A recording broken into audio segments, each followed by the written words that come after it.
What's good, y'all? Welcome back to the slums, man. If you're new to the channel, man, just make sure you subscribe. That's all I ask, man. Just make sure you subscribe. But, man, we got this reaction. Apparently, Lil Wayne whole career and image is fake. Now, I grew up on Lil Wayne. He influenced, you know what I'm saying, me when I was doing music and everything. And I never really thought he was street. I always knew, like, he's a great artist. When you know what I'm saying, get a record deal at 9 years old, it's kind of hard for me to really think that's like Lil Bow Wow, right? But I don't know, I guess they saying his whole image is a fake. But let's see.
Bro, W intro gang.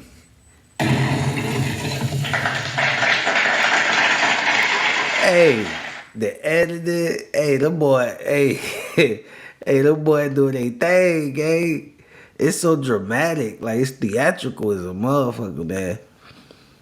I want to do that type of edit. I want to get good with editing where I could do like this type of stuff though. But like, it's gonna take a lot of trust from you for us to make it through. I've been in the game since I was 8. I've been writing rap since I was about 8. He kidnapped me.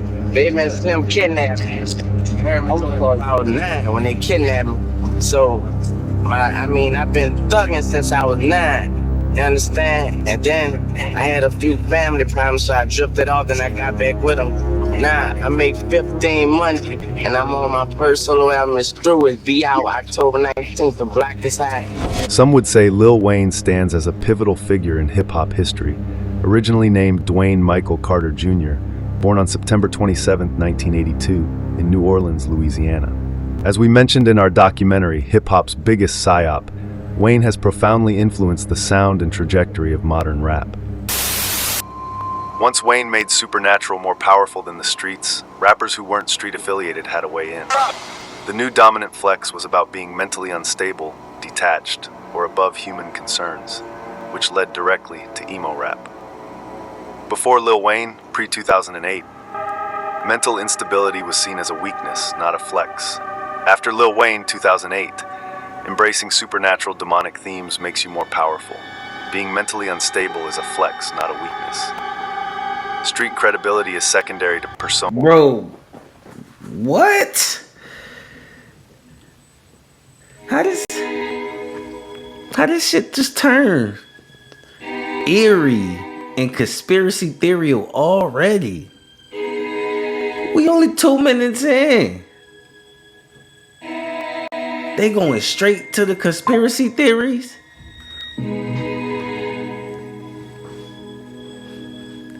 Hey, this video might not be what I thought. It might be, I don't know. We about to find out though. And myth-making. Yet this influence should not be romanticized. Promotion of drugs, violence, lean, and pills has positioned him as a dominant force in mainstream culture. Wayne's persona has been bolstered by fabricated childhood narratives that construct a facade of street credibility aimed at enticing consumers. When listeners believe in his authenticity, they feel compelled to invest their money in his music, until the culture shifts and his real character emerges.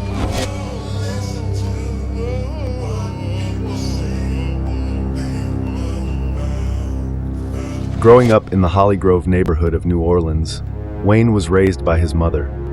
Allegedly, Wayne's biological father abandoned the family, and his stepfather was tragically killed. Birdman became a father figure to him.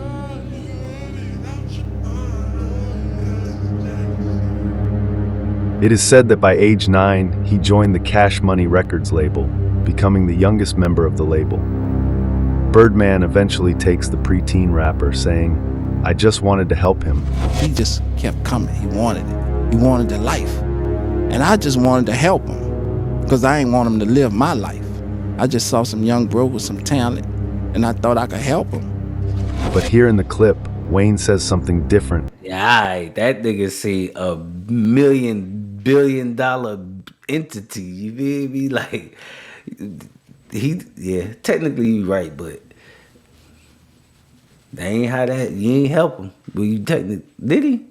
You took all his money, man. I mean, I don't think that's really helping. About the age of meeting Birdman. I've been in the game since I was 8. I've been writing rap since I was about 8. He kidnapped me. Baby and Slim kidnapped me. I was about 9 when they kidnapped me. You know him since you were how old? I met Stunner when I was 11, May 1993. This statement runs counter to Birdman's origin story.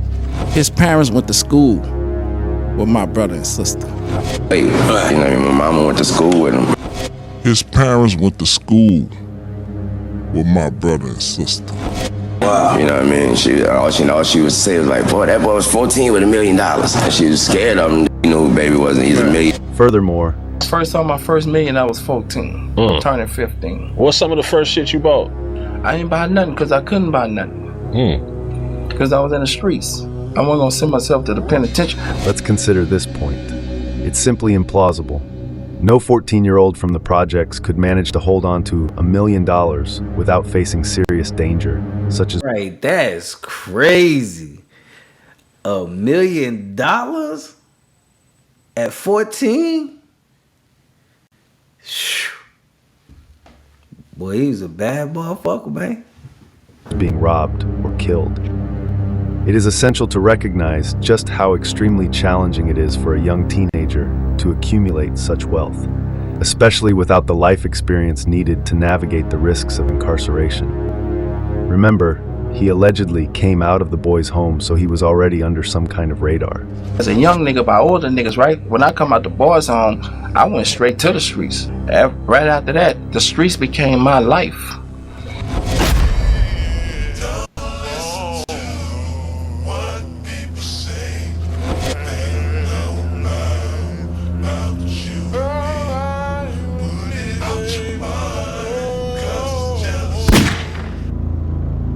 Now they just AI the heck out this.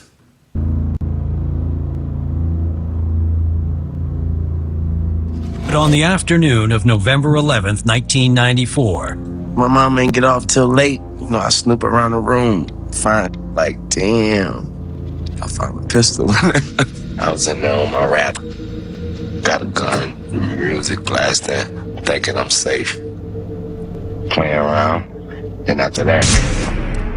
They assert that the shooting took place on November 11th, 1994, as he was engrossed in watching the Big Papa video by the Notorious B.I.G. on television. And yeah, I was watching, I could remember, it was Notorious Big video on I Love It When You Call Me Big Papa. Yeah, I remember that. This vivid account offers us a compelling starting point for further research to verify the details surrounding that day.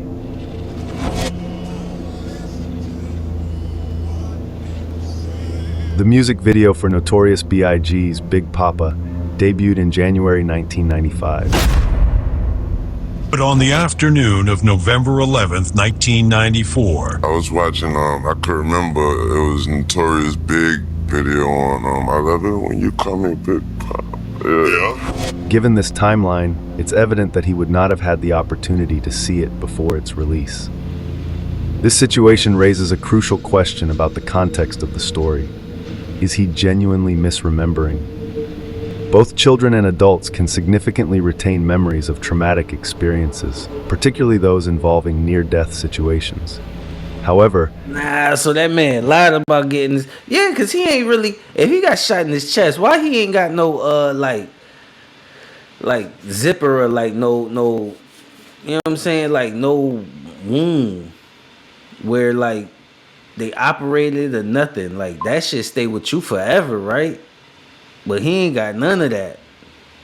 the multitude of inconsistencies in his narrative suggests that this isn't just a simple case of misremembering. It appears to be a crafted story intended to enhance his persona as he transitioned into mainstream popularity.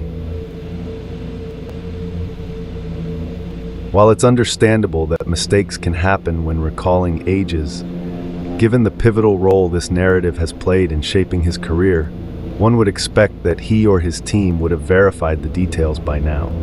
In one instance, he claims to have been 12 years old when he shot himself. At the age of 12 years old, I shot myself. In another, he states he was 14. I was 14. Oh. I was in the crib. It's worth noting that back in 1999, he falsely claimed to be 14. But he got with baby at 9.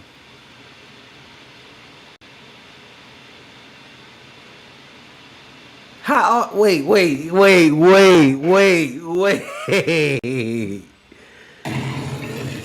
Nah, hell nah.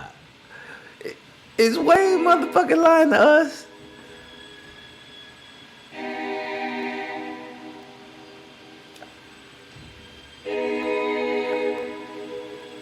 I feel like I've been lied to, y'all.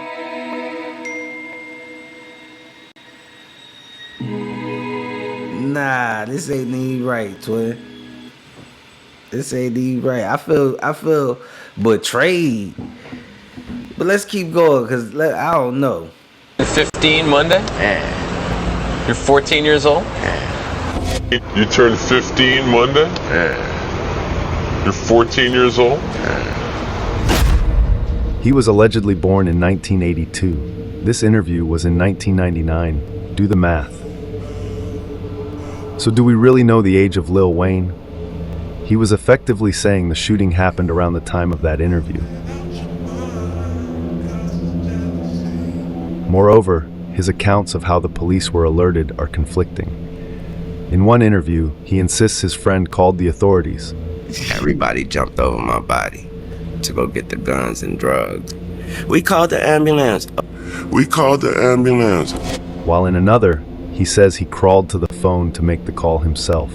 Laid out on the floor, he crawled to the phone and called 911. This level of misremembering is beyond coincidence.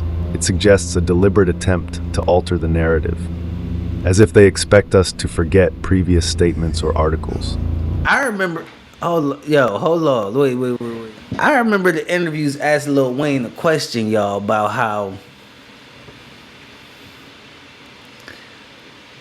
about the day he was dying, supposedly got shot,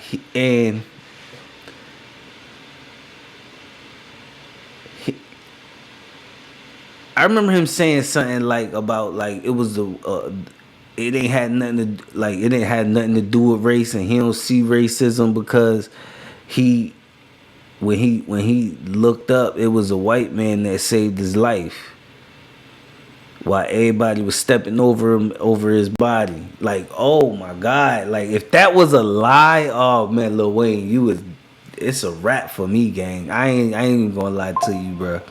It's a wrap for me, but I'm gonna give you the benefit of the doubt. You know what I'm saying? I'm gonna still hear this through. Yeah, but so far they looking good, Lil Wayne, bro. You cooked, gang. You getting cooked. Then there's Robert Hubler, the New Orleans police officer who supposedly played a crucial role in saving Lil Wayne at the ages of 11, 12, 13, or 14. Lil Wayne mentions Uncle John in one interview. Looking up at him like, who are you? He said, I'm Uncle John. That's what he told me his name was, Uncle John. only to later switch to Yeah, this it right here. This it right here. Uncle Bob. He said, "Don't worry, my name's Uncle Bob." I know a good motherfucker named Uncle Bob, though. He said, "I'm Uncle John." I know a good motherfucker named Uncle Bob, though. These glaring contradictions cannot be ignored. Wow. With such a tangled web of conflicting statements, it's difficult not to suspect that there is a deeper level of deception at play in the story surrounding Lil Wayne. The ending story is that the officer grabbed Lil Wayne after being shot, put him in his squad car, and drove to the hospital. He picked me up and he told whoever was driving, he's like, "Behind the wheel, now." They opened the door for me because I had him in my arms. I was carrying him just like a baby. This is another false story. We see here from the Trace website. In New Orleans, police officers generally do not transport gunshot victims in their squad cars. According to a spokesperson from the New Orleans Police Department, officers are instructed to secure the scene and await EMS transport. There are no instances on record of police routinely transporting shooting victims. Did you catch that? There are no instances on record of police routinely transporting shooting victims. Unlike cities such as Philadelphia, which have formal policies allowing officers to rush gunshot victims to the hospital, New Orleans does not have such a practice. So Lil Wayne definitely lied, because if he did get shot, they wouldn't have rushed him to the hospital. They would have. Damn. EMS is the designated responder. The New Orleans Police Department relies on trained EMS personnel to transport and provide medical care to shooting victims. But why not? It should be obvious that scene safety and crime investigation, officers' primary responsibilities at a shooting include securing the scene and preserving evidence, activities that would be hampered if they left with a patient. Lack of medical training. EMS responders are equipped and trained to handle medical emergencies. Police are not. No official allowance for transportation. As noted, there's no instance where officers transported a gunshot victim, or any victim for that matter, per the department's standard policy. If the story were real and Lil Wayne had succumbed to his injuries, Why he had his hand on this gun for a little boy? the repercussions for the officers could have been severe, potentially exposing them to significant legal liability. Furthermore, if Lil Wayne or his friends called the police while bleeding out, why did dispatch only send police officers and no ambulance? 4 New Orleans policemen responded to the call. Convenient for the story, right? I guess they were bending all the rules for this future rapper. Lil Wayne shares images of his wounds. Yeah. Where'd you hit yourself? The chest Let's see. was there. Wow. Came out through the back. But how can we truly verify that they originate from the incidents he describes? The truth is, we can't. Those injuries might stem from an entirely different situation altogether. Let's not take everything at face value without seeking deeper clarity. I ain't gonna lie. He got some marks though. I stand corrected. Now we ain't gonna just be able to just say, oh, they probably stem from some other situation. But even though, you know what I'm saying, he has been inconsistent as a motherfucker though.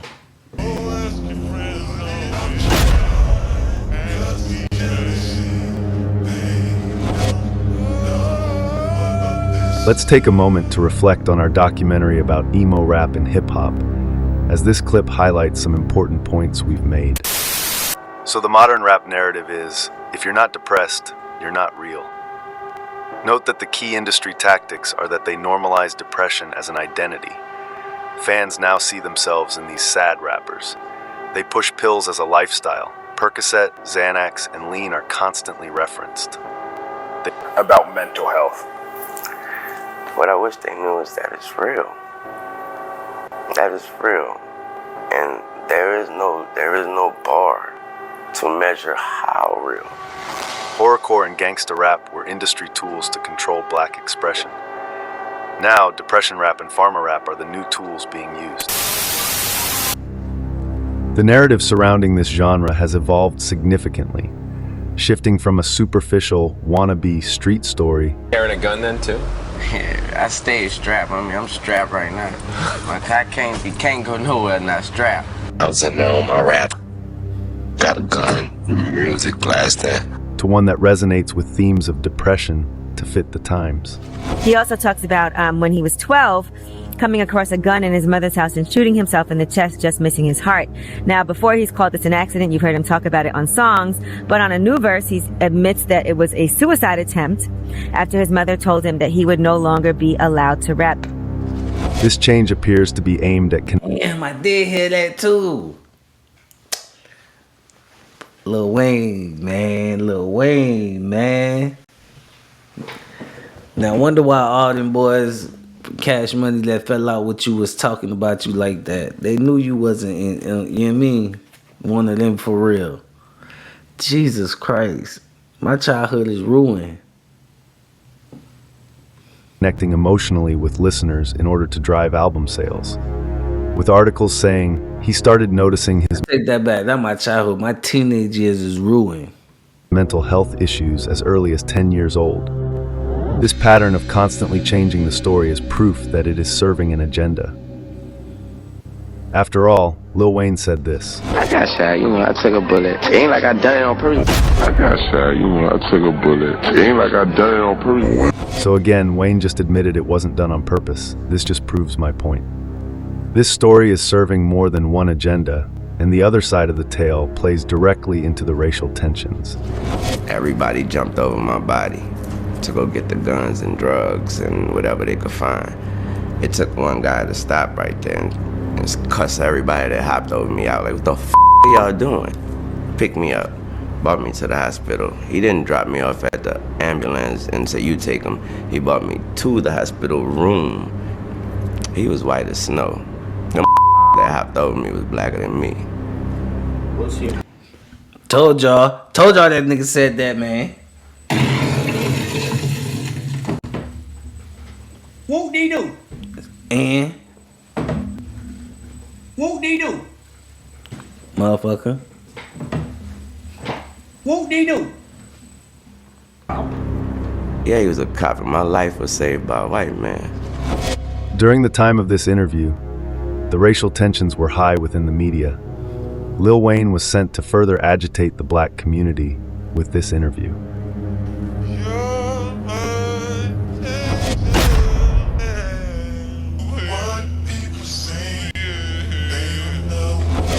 When considering the many contradictions surrounding Lil Wayne's life and statements, we should question the reasoning behind these shifting narratives. Some might claim he's simply high or under the influence, but if that were the case, how could he so effortlessly recall specific phone numbers? Lil Slim was there. He introduced me to Baby and them, and I spit for Baby, and they gave me a card, and I ain't never stopped calling the number on that motherfucker. It was two numbers on there. It was 522-3660 and 596-5109. The 3660 was the office number. The 5109 was Baby's beeper number. You can't have it both ways. His reputation for substance use seems to allow for a convenient excuse when it comes to altering his stories, making it easy for listeners to accept whatever he chooses to say.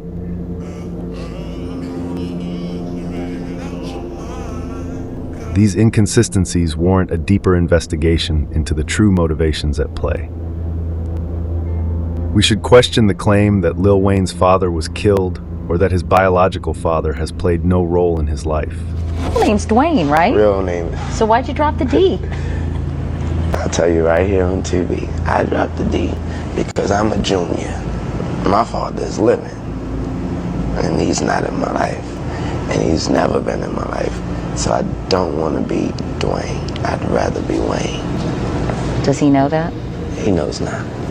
In a sense, he should have changed his entire name to Brian Christopher Carter Jr. or Reginald Carter Jr., not Dwayne Michael Carter Jr. The point is, he's still adopting the name Jr., even though he claims he doesn't want to be associated with his real father. With the numerous fabrications that have emerged Damn, that's another contradictory. Whew, that's crazy. throughout his career, it's only logical to be skeptical of these narratives.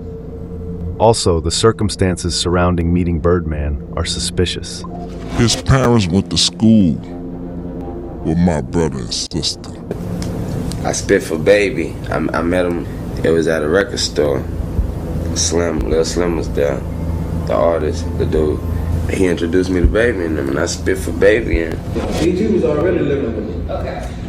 And his mother, BG's mom. BG mom gave him to me. Okay. And you were at this point, I could have been about 17. This is also crazy. They're 13 and you're 17 and the parents are giving that to you. I was a kid. I was a baby raising babies. Yeah. So, are we to believe that BG's mother would entrust her 13-year-old son to a 17-year-old? Mothers do not typically hand over their children, especially ones as young as 8, 9, 10, 11, or 13, unless there was prior knowledge of cash money records becoming a $1 million business. This lead me to believe that Birdman, BG, and Lil Wayne are likely interconnected, hidden family members. Perhaps this is why the mothers are willing to leave their child with a 14-year-old millionaire in the projects.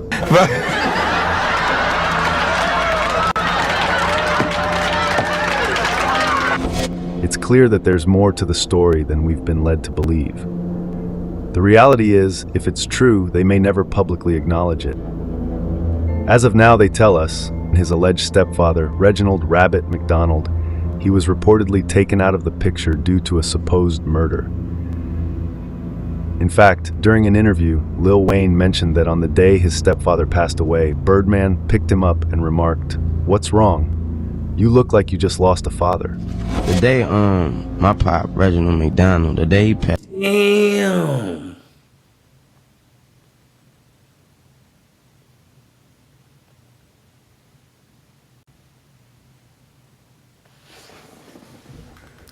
What if they trying to say Birdman pew pew his stepfather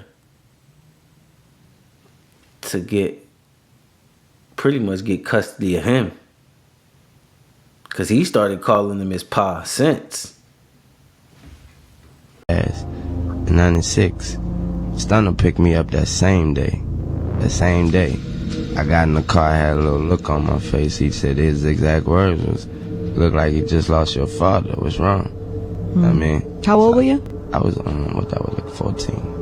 14. Yeah. Were you close with your pops? Yeah. I'm sure fans will easily interpret this as an implication that Birdman was somehow involved in that so-called murder, but I don't view it that way. This gives the impression of a scripted storyline. Given that Birdman was reportedly savvy enough to evade prison at just 14 years old and handle $1 million, it's unlikely he would suddenly say this and have a child recall such a statement. This would ultimately raise questions if Wayne would have told someone.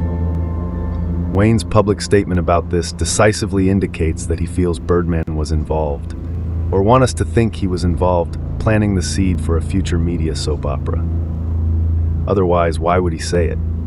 Making such assertions has the potential to create serious tension between Birdman and the family of his alleged stepfather, Rabbit. But to me, it seems that they might be fabricating a backstory to set the stage for a future film about his life at the end of his career. Furthermore, another odd thing is that Lil Wayne referred to his stepfather using his full name. The day my pop, Reginald McDonald, the day he passed. This is not typical behavior for someone who has been raised by or had a close bond with another person.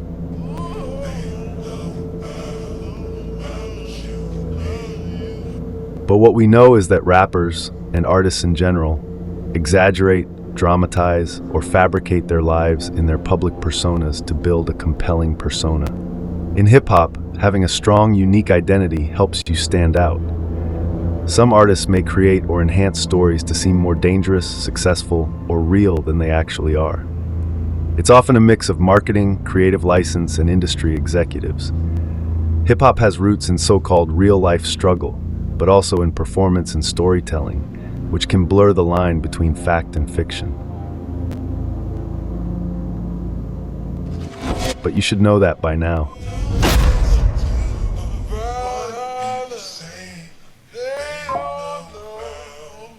Dang, that's crazy, y'all. I ain't gonna lie, I think I'm done with Lil Wayne now. Pack him up for me, gang. Y'all let me know what y'all think. Y'all think Lil Wayne career is a whole fake, or y'all believe he's still the GOAT? One thing we can't do is take away from the music, though. That's what I don't want. I can't take that away from him.